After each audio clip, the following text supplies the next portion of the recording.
Start. मित्र हो. परिच्छेद. आजच्या युवा पिढीत आपल्या घटनेने दिलेल्या हक्कांची जाणीव निर्माण झालेली आहे.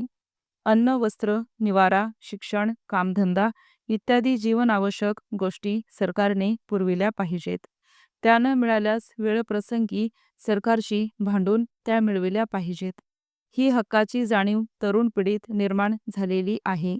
निर्भयता हा दुसरा प्रमुख गुण आजच्या तरुण नागरिकाने संपादन केलेला आहे. अन्यायाविरुद्ध संघटितपणे ओरड आणि प्रतिकार करण्यास तो आता भीत नाही. त्याच्या राहणीत व पोशाखात आधुनिकपणा आलेला आहे. संघटनेचे सामर्थ्य काय असते याची जाणीव त्याला झालेली असून संघटना सामर्थ्याचा चांगला वाईट उपयोग कसा करावा या गोष्टीही तो शिकला आहे. त्याचबरोबर देशावर परचक्राचे संकट आल्याबरोबर सर्व मतभेद बाजूला सारून राष्ट्रीय एकात्मतेच्या भावनेने एकत्र येऊन सरकारला सर्व प्रकारची मदत देण्याची त्याची तयारी आहे. स्वतंत्र देशातील नागरिकाला भूषणावह असणारे असे हे गुण आहेत. त्याचबरोबर दुर्दैवाने काही अनिष्ट दुर्गुणही आजच्या तरुण नागरिकांत शिरलेले आहेत व त्याची विचारवंतांनी दखल घेणेही जरूर आहे. परिच्छेद. आजच्या युवकांना हक्काची जाणीव झालेली आहे.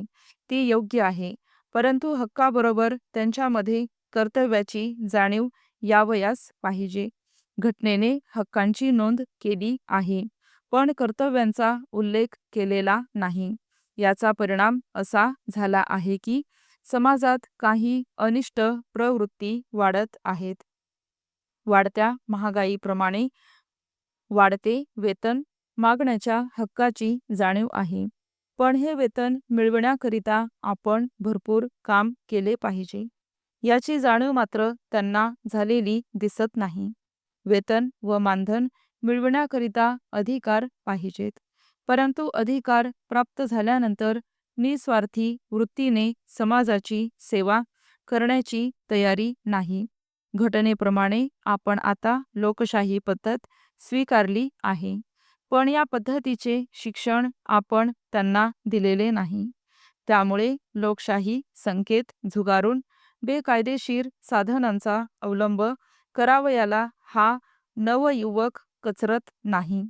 त्याच्या ठिकाणी निर्भयता आहे, पण तिचे पर्यवसान विध्वंसक व हिंसात्मक वृत्तीत होत आहे. त्यामुळे लुटालूट, मानवहत्या, जाळपोळ इत्यादी गोष्टी करावयाला हा नवयुवक मागेपुढे पाहत नाही. परिच्छेद.